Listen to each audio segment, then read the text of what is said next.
Hello, welcome to Today at the Races and happy April Fool's Day. I'm just going to put a Oh, preface right away that I did not prep anything for April Fool's Day. I thought mm-mm. uh, it would either go really good or really devious, and I just did not want to walk down that path. But Keith, it's also Florida Derby Yeah. Day today. Let's talk Mm-hmm. just quickly before we get into the show.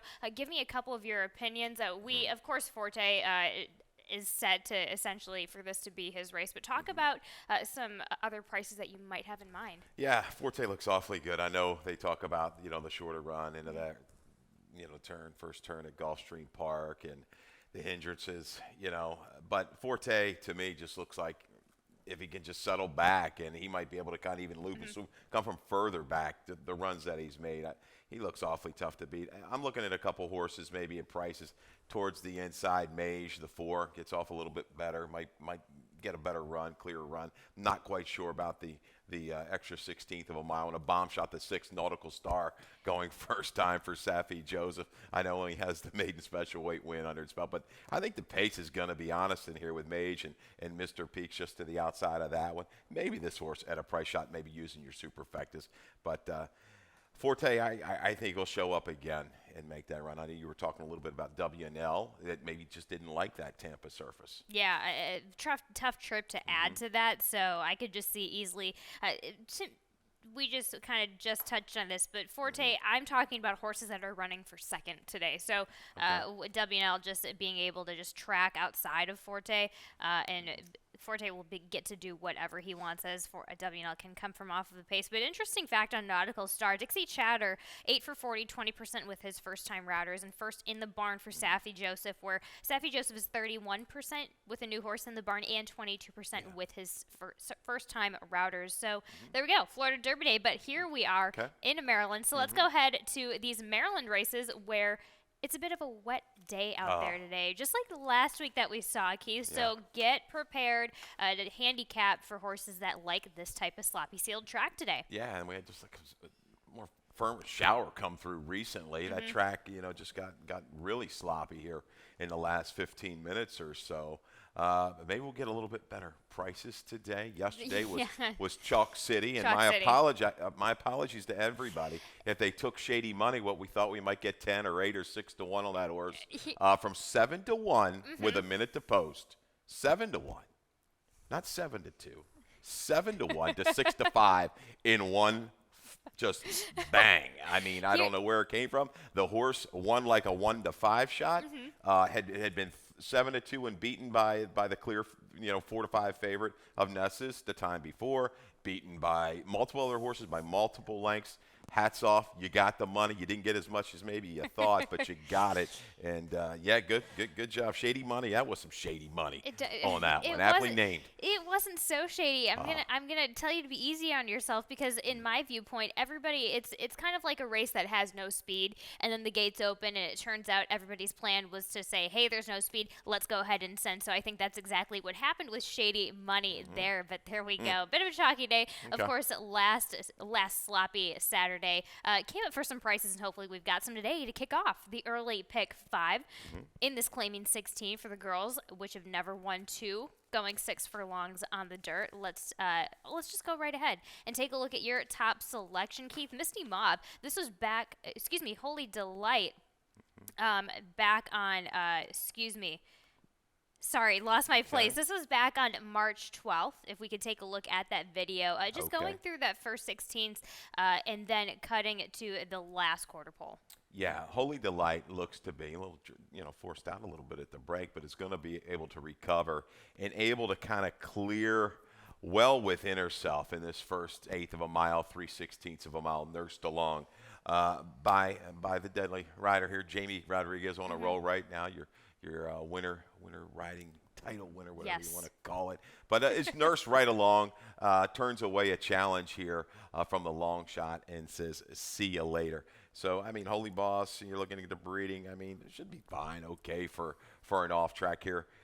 She might get a little pressure from a horse like Sapphire Beauty, who's brought some speed to the table, but just dominated this softer group and kind of tough to leave out. She looks like she'll be the target for everybody else.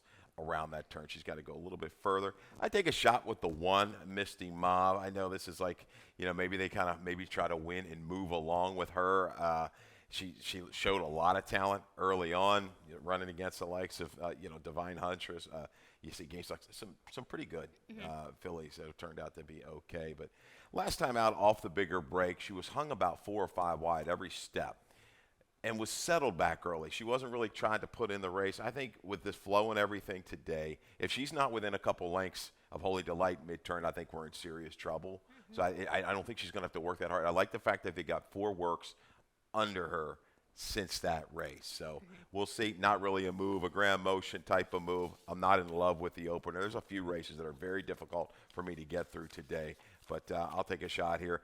Musical Cat Steady, I think, finally gets 2 sprints back-to-back. Will bring a little bit of a grinding type of run. And Tap and Glow. It's got the big number back in the barn of Silliman, which is a positive, but was that a flash in the pan race, the race a couple races back where she ran that 70 buyer. We'll find out if that was a flash in the pan. As Keith Fustel goes 1-2-5-3 there in the first leg of the early pick 5. Let's go on to the first leg of the early pick 4, which does start in race number 2, as per usual. Keith has a ticket laid out for us. How do you see it? Ooh, there we go, a single. Yeah, all over the map here. 4 deep to get you started. 1, 2, 3, 4. Irish Warlock and Foundation, they look to have a shot here as well. Irish Warlock first for the barn for John Walters. Glad to see him back. Trouble Trip ran okay after some trouble early.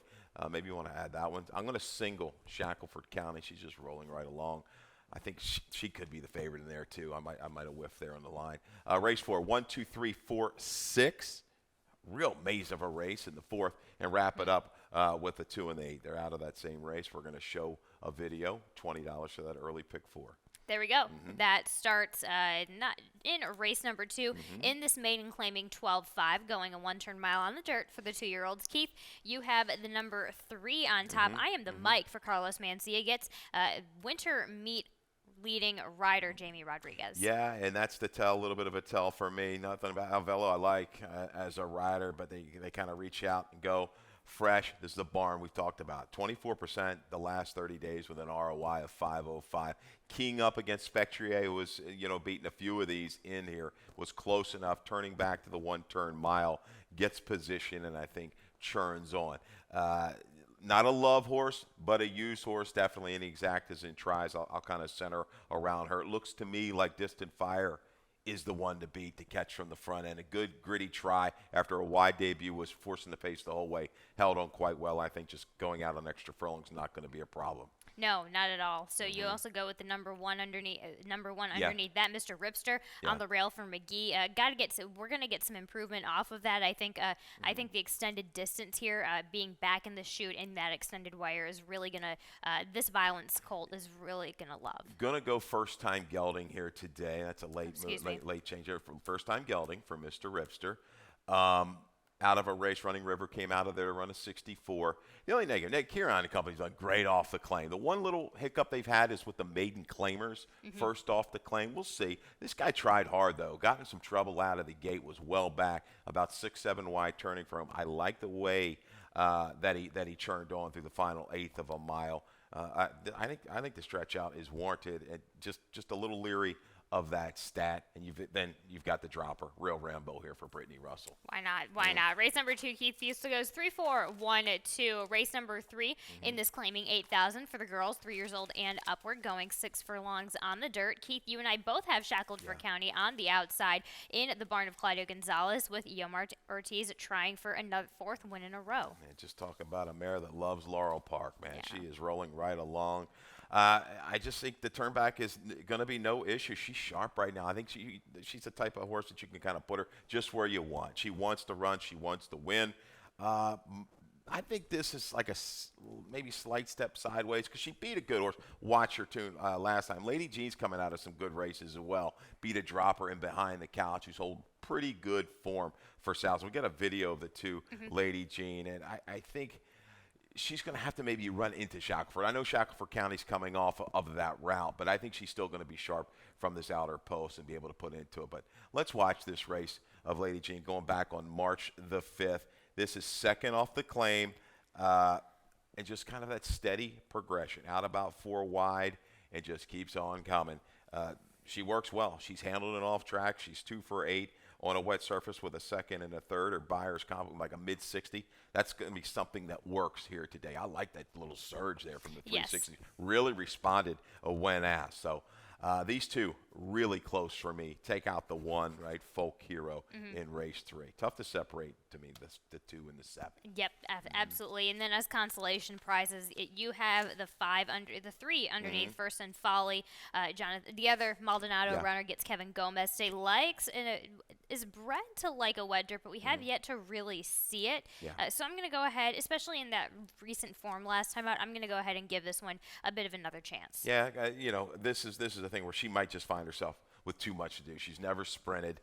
Take out some of the speed with Folk Hero. Is she going to get that kind of flow? Maldonado Bar, net last 90 days, good ROI as well, 356, very strong. Backstreet Affair, she's in very good form. Worked through the conditions for Kieran. Takes a little bit tougher step here today. See if I think she's going to have to improve a little bit more to beat this group, but she's in good form for Kieran. Grayson 21% on a wet dirt puts up a tick for Backstreet Affair with me on the track that we're getting today. And we also get, of course, as per usual, a Rainbow Pick 6 that does start in race number 4. I have a ticket lined up for you guys, and this is how I take a look at it. 236 here in race number 4. The number 2, here no further, being my top selection here. Race number 5 in that starter optional 30, a mile and 16th. 2, 7, 8, Delice Vita and Rusty's G550. We've got a video later on with that one. Race number 6, a couple of interesting scratches in that maiden special weight, so I just play it safe with Sister Cloudy. Ginger Girl, I still kind of fought a little bit with putting, I wanted to get a bit of a price for Ginger Girl, but go ahead, exact a box if you're not doing a Rainbow Pick 6, but 4-5 there.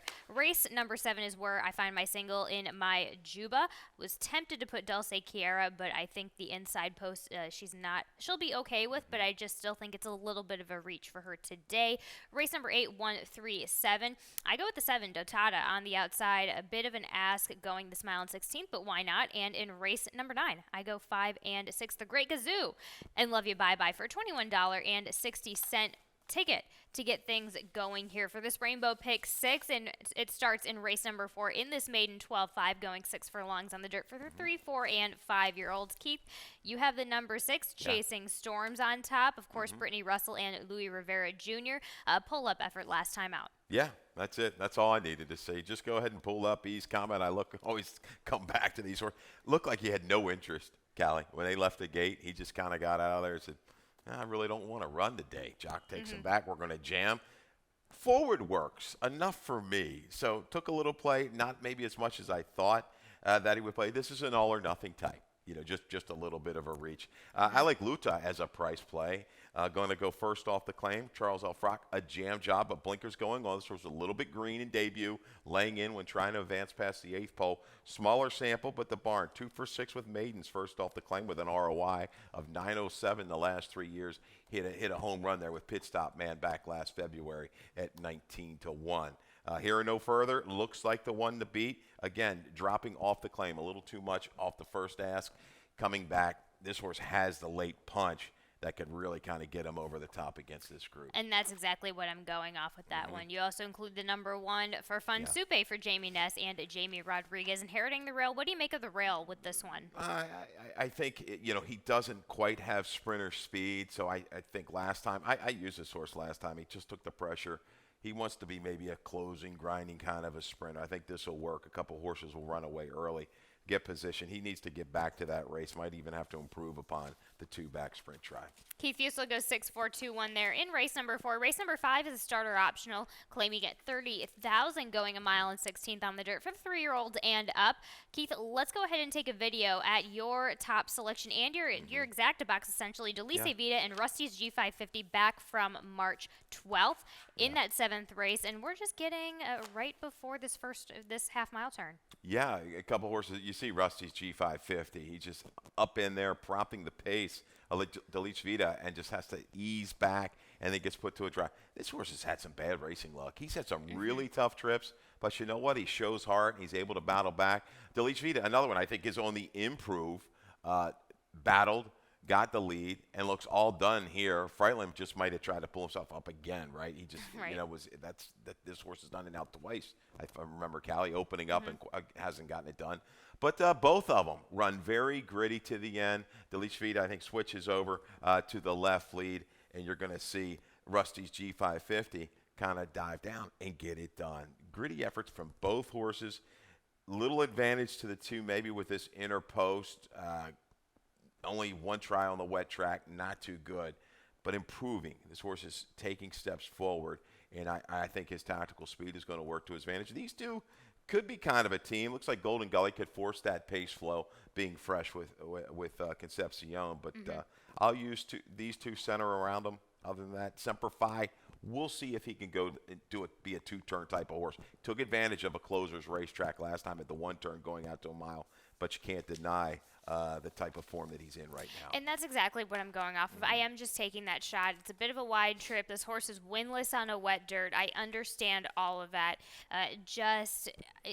Too interesting for me last time out. And as far as the pace setup goes, there's going to be enough, but I think when you get into these horses that come from behind the pace on a slow pace, I actually think it's a bit better. So I think it's going to the flow will set up very well for him here today. Yeah, he might be able to get put in position if they just don't ramp up and go out and cut out like a 23 and change, 46 and change, or early 47, and he's able to kind of stay within it. He's got the right rider that can carry him along, and he showed that determination last time when altering out and getting up. Throw the one in a little bit, the shipper for Flint Stites, just drawing inside, a couple races on the page, make him interesting to me. Why not? Keith Fussell goes 2-8-7-1 there in the fifth, and we'll be right back to talk about the rest of our Saturday card. And they're off.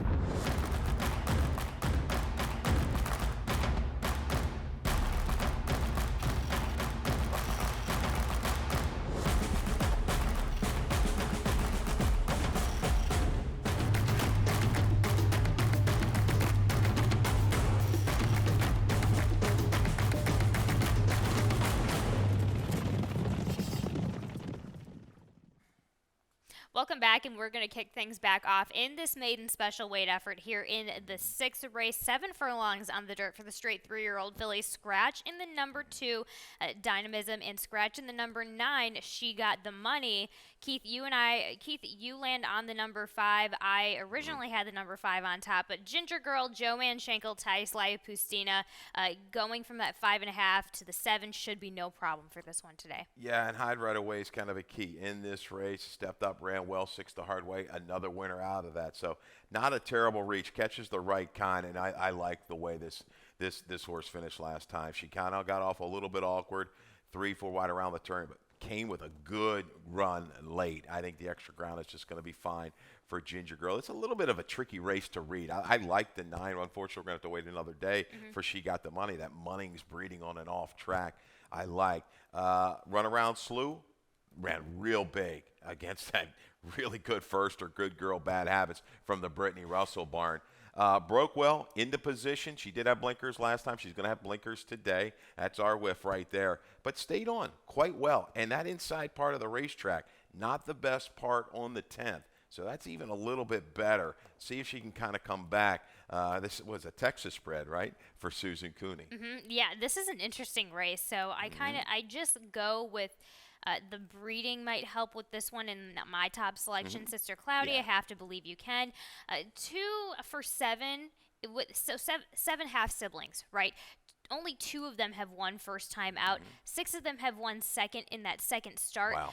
However, what attracts me to this one and what really kind of sealed the deal was that 5 furlong gate work before coming into this first time effort. So if you have a first time starter who has the breeding, you have the barn of Brittany Russell behind you. The gate work, regardless, it's 101 and 2. That's fine. But for me, it's the fitness. It's getting these ones as fit as they possibly can before their first time out. Yeah, and you're talking, 7/8 of a mile. We shared the stat yesterday about her with these horses at a mile first out. over 20% getting it done with a decent ROI. Yeah, collected the stallion. He's about 9% with the first-time starters, but you touched on it. The horse will have to a really good horse, Grade 1 winner. Believe you can, and the Russell factor always strong. The 8's a horse you've got in the mix, and I've got in the mix as well, right? Yes, yeah, appealing to the eye. Do you want to say your bit first? Because I have a bit that Go I ahead. noticed last time. Take it Last away. time out was not square in the gate, and not square in the gate. Bumped around coming out of the gate, and then she bumped her hind end into another one, a stride or two right out of the gate. So think of that sensation when you kind of roll your ankle a little bit and you can still operate it, but it stings a little bit. That's exactly what I saw in the movement of this filly last time out. So Cruz was trying everything he could. Of course, we talked about Good Girl, Bad Habits was in that race as well, but I just think the action of what I saw in that filly, we're going to get to see a better from her today. And you got a mare bottom side. You're looking at Appealing Maggie, who was a speed type of horse. So expect a little bit more juice early from Appealing to the Eye. Appealing Maggie, by successful appeal, one of the better off-track sires that you will come around. So, yeah, good little pickup there. We got the short comment, by faders, which is a little indicator if Willard puts it down there. You may want to go take a look, which finishing with a little interest. That's all you're going to get. So if you're not paying attention now, sorry you missed it. There you go. And Keith Bustel goes 5-3-4-8. I go 4-5-8-6. Race number 7 is a starter allowance going 5.5 here on the dirt for the girls of 3 years old and up. You and I both land on the number 6, My Juba, Rudy Sanchez Solomon, Jamie Rodriguez, pretty deadly on the lead last time out. Steps it up in class here today. She looked great on the track, and I looked down, and she, they went and go get Rodriguez. 12-1, this one goes off at, and just ran big. I think she's right back in a good spot. Positional speed will be able to hound maybe Dolce Care if anybody else wants to go, but I think she's forward again. Just needs to maintain form. She put it together. Sure. See if she looks as good as she did last time on the racetrack. Dulce Kiera on the inside, Charlie DeMario, Horacio Caramanos. She's at the starter allowance. This is the place where she needs to be at. She's competitive here. She's hard to deny at this level right now. I think this isn't a stretch for her, but it's certainly not a gimme, especially with that outside speed. Yeah, she's been around in multiple barns and has been able to kind of keep bringing it. So, again, I think from at 5.5, you look to the horse of the insider. I think Dolce Care's a little bit quicker. Just go. I think you're going to see Caramanos be aggressive and see if she can kind of turn the tables on My Juba. These two could be kind of a team around the racetrack. She's on the inside again, a distance I think she loves. Keith Fusel goes 6-2-1-3 there in race number 7. Race number 8, our starter optional claiming 30,000, a mile and 16th on the dirt for the girls, 3 years old and up. All eyes. Your eyes are going to be on the one Acadian Girl for Mikey Girales gets Javian Toledo. Let's take a look at Acadian Girl back from March 11th, midway, getting into the backstretch. Yeah, kind of just sitting there prompting the issue to the inside of Mitt Mazel, a really sharp runner for Rudy Sanchez Solomon. And right here, it's got to kind of ease back off of her. And this was second off the break, stretching out a furlong. She just wasn't able to kind of have enough gusto to kind of battle back and follow through. She makes a little bit of a run here, upper stretch to the quarter pole, and just fades away the final furlong. She's now third off of a break, and I think, the soft track is going to help her. She does not mind an off track. She's 3 for 5 on a wet surface, gets that inside post, help with the scratch of #Lucky, who's pretty quick in her own right. I think the flow is going to be to her advantage, the post and everything. We've got a stat to back things up for this Mark Lapidus runner. Mike Girales, the trainer here, last 3 years in the dirt, smaller sample. He didn't run a ton of horses. 4 for 8, 50%, 7 for 8 in the money. Third off this type of break, ROI of 293. But, she hasn't gotten back. I mean, to that form, and I've talked about this mare with Mark. It's been a little bit lucky with some of the spots she's gotten into. Maybe hasn't hooked the sternest of competition. I think she catches a field that's pretty close to her. I think the off-track moves her up. The third off the break, the stamina is built up there. But Dotada's been fine. Ran pretty well, wide all the way around, pretty much last time. Start with a Bang is the horse I've been chasing. Boy, she looked like a winner turning for home last time. Just boom, like a frying pan, flattened right out. She needs to sustain a little bit better. And Freccia di Argento, another one. lurking. So it's pretty Lurking. close. Yeah. Yeah. I was very tempted to move Freccia Argento up further, but just in case Acadian Girl shows up today, I couldn't leave her off of my exacta box. So there we have it. right. Keith Fusel goes 1-6-7-3, chasing start with a bang there in the 8th. Race number 9 is a maiden claiming 30,000, going 6 furlongs here in the dirt for the 3, 4, and 5-year-olds. Keith, you have the number 7 on top, Legendary. Benny Perkins Jr., a nice first-time winner last week. Yeah. Rosario Montez on the outside. How about St. Jude? Whew. Man, that was impressive. Poor Kieran's horse. Oh, the 7 did just Well, scratch there you in this go. race, so there we go. Sorry, Keith. Well, I'm still going to give Kieran's horse credit. Ran the race of his life, unfortunately, to kind of just get turned away by St. Jude. So 7's out. So where do we go? 6. You got the 6 on top right I've now. got Love You Bye-Bye. Yep. Yeah, getting that extra 16th of a mile, but improving in form has improved nicely on the barn change. I like that. We'll touch upon Union League as well, off the claim, but a little bit of a drop. That's concerning for me. That's a big number 2 back, 65. If he's able to kind of reach that, it's over. The 1, Motion. Had a little issues with these first-time starters, but this is a horse certainly bottom side. The mare was good, 5 for 27. But 2 firsters have won over this racetrack. 3, but yeah, 3 have this won. racetrack. But Okay, but 2 sorry. Compitude and Emotional Stroll for Motion back in 2012, 2013 on the Wayback Machine. So certainly it wouldn't be a terrible surprise. His percentages of late with the first haven't been great, but the breeding certainly suggests win early for the 1. You have to include Don't Love the Rail. Doesn't seem that quick off of the works. So we'll see what happens there off of the rail. But there we have it. Okay. Our Saturday, sloppy sealed Saturday here in Maryland. Let's go on over to the lightning round. Talk about a couple of things like, Keith, your best bet of the day. In race number 7, the number 6, My Juba. Thank goodness I have this one on my single as well. Yeah, we got one yesterday. Proved right. Wasn't a huge price, and this one won't be either, unfortunately. Could be in that even money range when it's all said and done. But love the way she looked on the track. Getting Rodriguez a little bit of tell there. I think she hounds the speed and is able to kind of continue on and follow through at 5.5. Value play. Another Rodriguez horse. We're right back on it because I think you're going to get a little bit of a price in race 2 on the 3. I Am the Mike, freshened up for Mancy, a barn with an ROI of 505 the last 30 days. There we go. And it was pretty much set in stone, but wanted to officially congratulate our 2023 winter meet leaders, Jamie Ness and Jamie Rodriguez. Jamie Ness went winless with 2 starters, but had a 4-win yesterday, but had a 4-win cushion, 34 over 30 over Brittany Russell, who just taking a look. Ness, this is, just going over this information, but let's see, this is Ness's first title in a couple of years. He now owns 6 Maryland training titles, 3 each at Laurel and 3 at Pimlico, but the first since Pimlico's spring 2019 meet. And then let's, of course, head on over. Congratulations to Jamie Rodriguez. 58 for 49 over Barbosa. But Ness and Rodriguez together, they won 29 of 101 races at the meet for purses just a tick over $1 million together. Rodriguez also tops with $1.925 million in purse earnings. And that's just, again, it was Jamie Rodriguez's meet, and Jamie Ness was kind of the co-pilot, as you said. Deadly combo right there. Boy, they got on a tear the last month and a half around here.